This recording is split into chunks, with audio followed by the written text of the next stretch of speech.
G'day, recording this video on Saturday, the 9th of March 2024, just gone 10:41 p.m. Chicago time. Do hope you are doing well.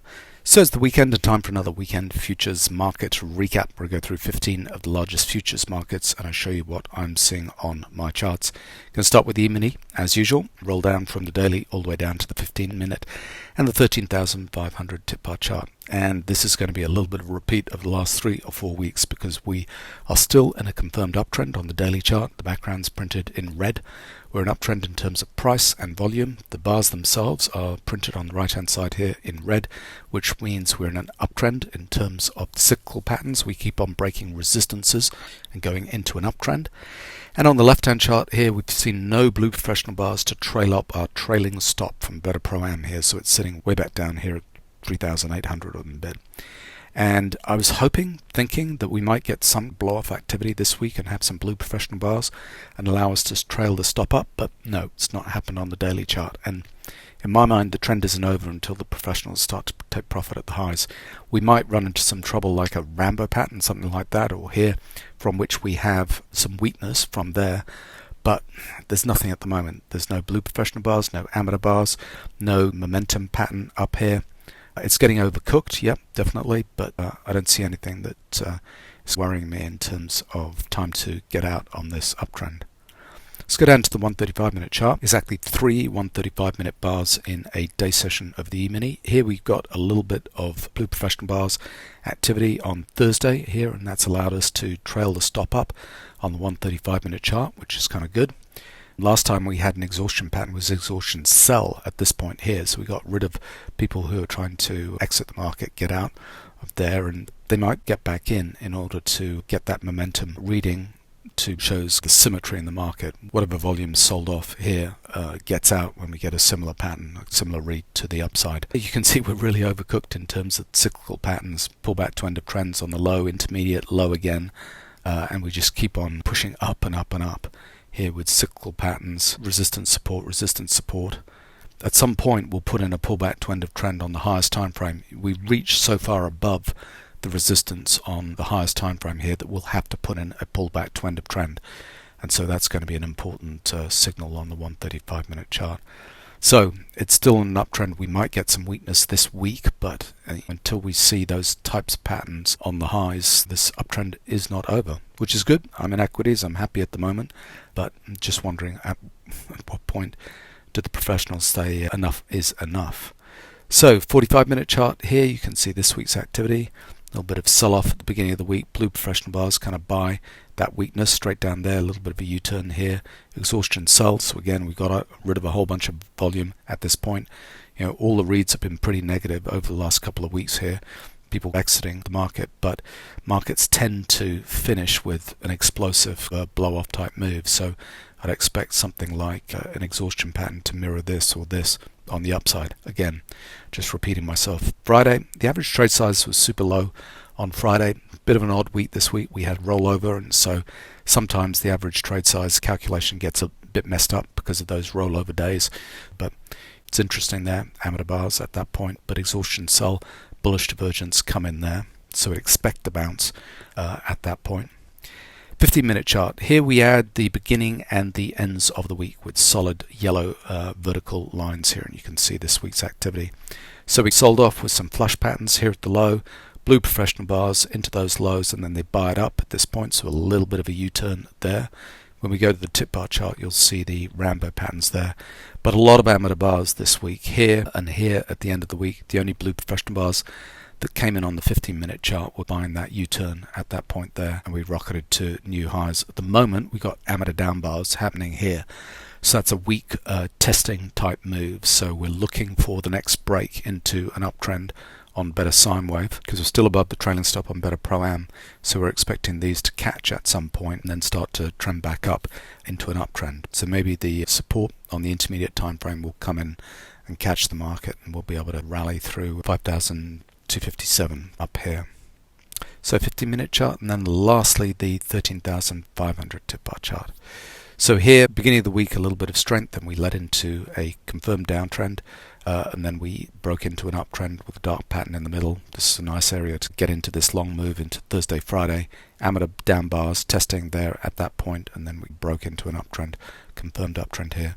Here you can start to see the number of Rambo patterns that we had. Rambo patterns when the amateurs are leading the charge, breaking out to new highs or new lows. The average trade side is low. That means the amateurs are in charge at that point, and sometimes those end up being important turning points where they just get the sequence wrong. I'm always looking for the low or the high of the amateur bars. So this one here with the highs into Friday, that low of that amateur bar sequence there is the important level for me, that one there. As soon as that got broken, we're into weakness at that point. Rambo patterns at the moment here, so if we break back up above 52.20, 20 and a bit, there, that'll show that the amateurs were getting wrong-footed there on that sell-off.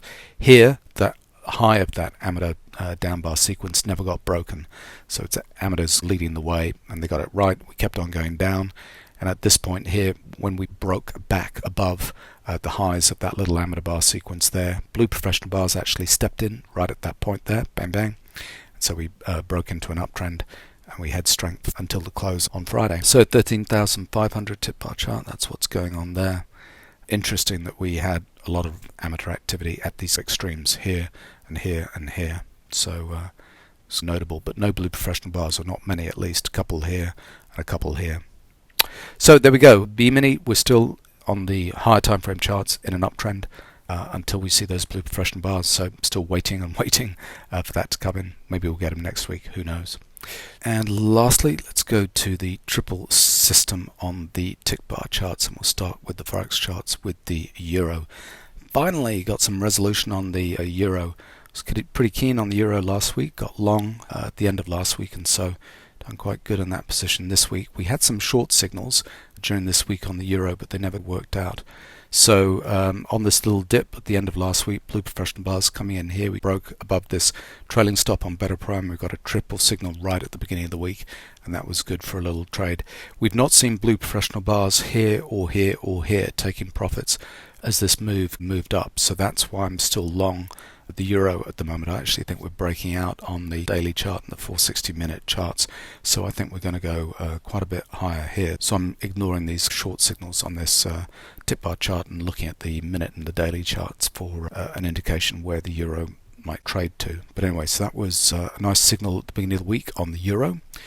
And British pound followed along. I think it was pretty strong as well. We had a short signal at the end of last week, didn't work out. We didn't get a long signal on British pound because we never had exhaustion sell into this move, but we had oversold on better sine wave here with the background in red. We broke above the trailing stop, and bang, that's been a nice move in the British pound too. Aussie dollar also went up this week. Never had an exhaustion sell pattern down here, but you can see the blue professional bars coming at the lows at that point there. As soon as we break the trailing stop, bang, we're away to the races. And the exhaustion sell pattern that is triggering this triple move is here. That bearish divergence pattern coming off the exhaustion sell. So it's in the wrong place, so should discount that short signal there. But we might get a little bit of weakness in the euro, pound and Aussie dollar until the professionals step back in. I think push it even higher. Japanese yen, there was a nice signal mid last week. We tested into those lows down here. It held. Blue professional bars step in to get the move going. Bang, we race away. So those have all been strong. Japanese yen, all of those currencies have been doing well. Dollar index has been doing poorly. E-mini contract. So we had long signals at the end of last week into that move. Trailing stop, trailed up, but we didn't get a short signal into this move. There's actually been no signals this week for the E-mini. And 10 years keep on trading up and up. And we had a short signal here that didn't work out.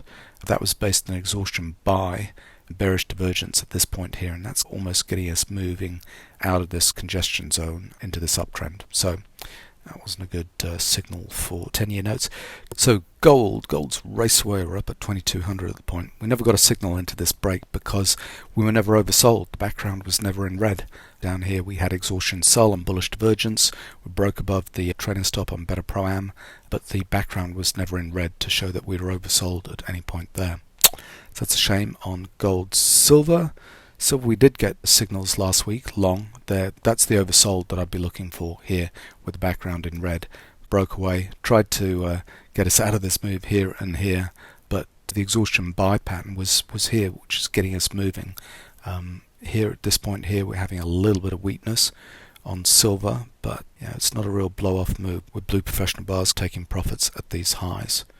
So silver, not a classic setup yet. So Bitcoin's up at $70,000, which is great. A little bit of a blow-off activity here. Blue professional bars, exhaustion buy, bearish divergence at those highs at 70. Had a little bit of weakness. We've had a signal over the weekend here, but it's coming back up to test, which is interesting. There's been so much activity in Bitcoin this week. The beginning of the week goes back past this chart. So we had some short signals leading into this big sell-off, but the blue professional bars come in with exhaustion sell, and the bullish divergence pattern comes in way after that exhaustion sell, and so we got a triple signal here long at that point. So a lot of activity happening in Bitcoin. Crude not doing so well.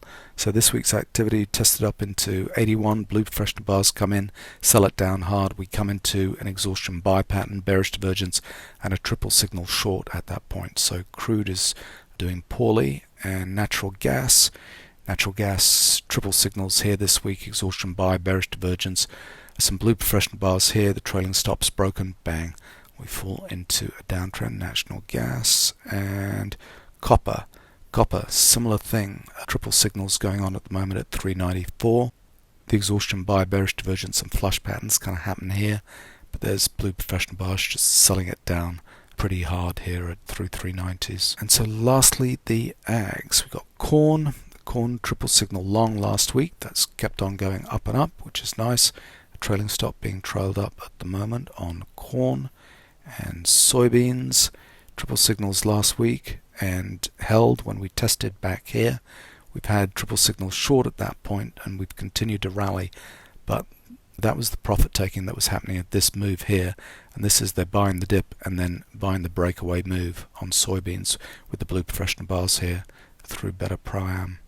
And then lastly, wheat signaling long at the moment, exhaustion sell, bullish divergence, oversold, some blue professional bars coming in here and here, and at the moment we've got a stair-step trade going on. So it's the first blue professional bar after a breakout move, and the stops trailed back up. We like that because there's no blue professional bars taking profits on this little local high, and they've come in and bought the dip there. So let's see if that uptrend in wheat continued, having been in a steep decline for a couple of weeks on the ags. So there we go, triple signals on the largest 15 futures markets. I'll be looking for the forex charts to continue rallying this next week, particularly euro. Let's get through 110 hopefully, and then British pound, Aussie dollar, Japanese yen all look like they're strengthening at the moment. So let's see if that really turns into a really nice big move that goes for a few weeks. E-mini, let's see if we get some blue professional up bars to show profit taking there, and is the rally in gold and silver and Bitcoin going to continue? That's going to be fascinating to see what happens the next couple of weeks. So there we go. Hope your trading is going well. Looking forward to next week's trade.